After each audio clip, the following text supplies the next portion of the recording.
Hey, what's up? Thanks for being here. We had a great night of baseball across the Minnesota Twins system, including Carson McCusker with a 2-homer game for the St. Paul Saints. This first one, oh my gosh. Saints broadcaster Sean Aronson, who's been there a while, said he's never seen anybody hit a ball up on that Cabana roof. Just an incredible blast. And then later on, bottom of the 8th inning, you see here, still a pretty tight ball game. He goes oppo. Carson McCusker also stole his first base of the season, so did a little bit of everything for the Saints. 9 home runs now already for Carson McCusker, who is just begging for a call-up. You know, the Twins, lots of returnees, which we'll get to, but Carson McCusker should call out. A lot of people maybe a little less familiar with him. He is going to turn 27 in like less than 2 weeks. So I've seen some people who obviously haven't been keeping up to date and know his specifics, calling out service time things. They're not worried about the clock on a guy who's about to turn 27, okay? So that's not a thing. The Twins aren't keeping him down to delay his service clock. If you want to do a glass half empty, you can look in and see a lot of negative things with Carson McCusker. But this isn't a mirage. Like, he has 9 home runs. That's not fake. You know, he has an OPS north of 1,000 in AAA. Now, that doesn't always guarantee results. Some of these guys that a lot of Twins fans I see are, wishing were sent down. Your Cody Clemenses and your Jonah Brides, they have great AAA numbers too. So, but it does feel, I talked about it. Episode 1 of my podcast, I got to make sure to plug that, came out yesterday. And, one of the things I talked about was it just feels like the Twins could really use a hitter like this. Now, that's a little more difficult to push that agenda when the Twins win 9-1 and hit the bejesus out of the ball.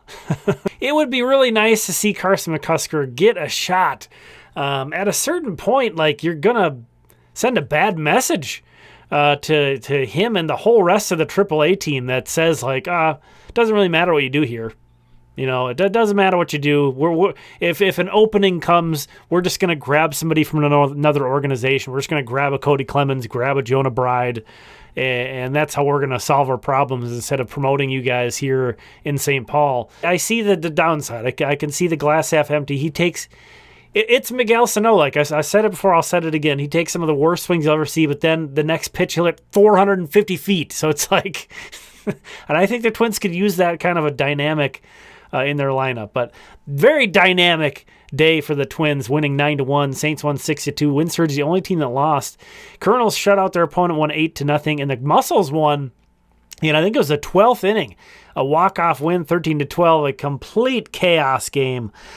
No way I can rehash that whole thing, but here's the look at the Twins pitching staff. Pablo strikes out 11 in 5 innings, only gives up 1 run. Pablo has a 2.18 ERA and a 0.94 whip in 6 starts, 33 innings on the year. He has struck out 37 and walked 5. That is a 7.4 K to walk ratio. Bullpen was great. Baltimore is up against it right now, and nice to see the Twins beat up on them.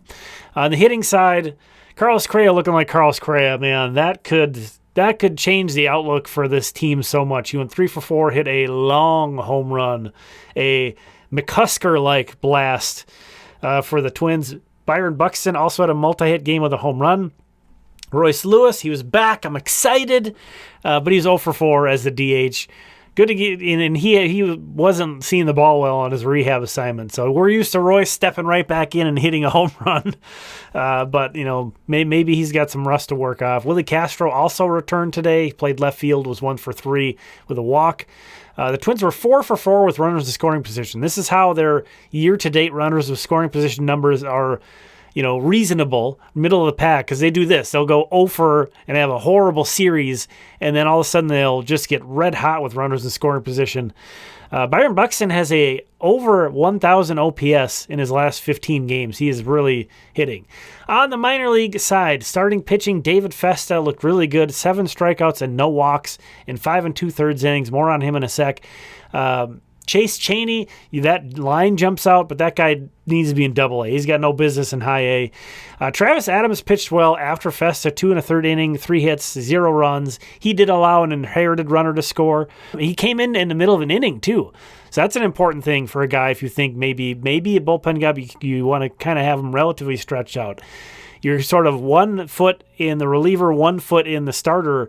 I think that's an interesting role, and they haven't done that a ton with prospect-type guys. Sometimes there's like a long man out of a bullpen in AAA, but he's sort of more of a mop-up guy. Back to David Festa. You see here with the Twins, in his 3 outings with the Twins, he threw his sinker only 4.5% of the time, so basically not at all. Tonight, he threw that pitch almost 32% of the time. That was his primary fastball. He barely threw his 4-seamer. So David Festa, I think, really understands what he's supposed to be doing in AAA, and he needs to develop that 4th pitch.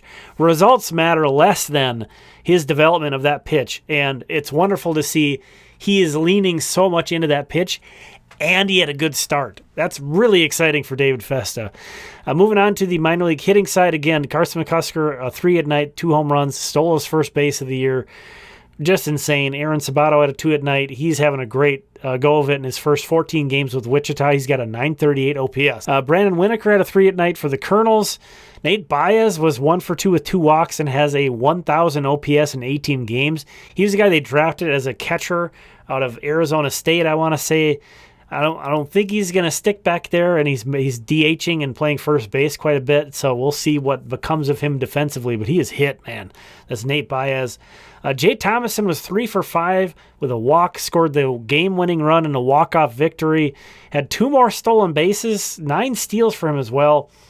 Wow, Demiri Pena was 2 for 3 in his first game back from the IL with the Mighty Muscles, but both Carson McCusker and Jay Thomason were guys I discussed in that podcast episode. Said I picked a guy from each level and said, this is, if I had to promote one guy up, this would be the guy. And McCusker and Thomason were the 2 I landed on for those affiliates. So again, the Windsor is the only team to lose, and they actually held a 5-2 lead at one, or a 4-2 lead, at one point. Lost that game, unfortunately, but great night from across the system. Thanks for checking this one out. We'll talk again soon. I appreciate you.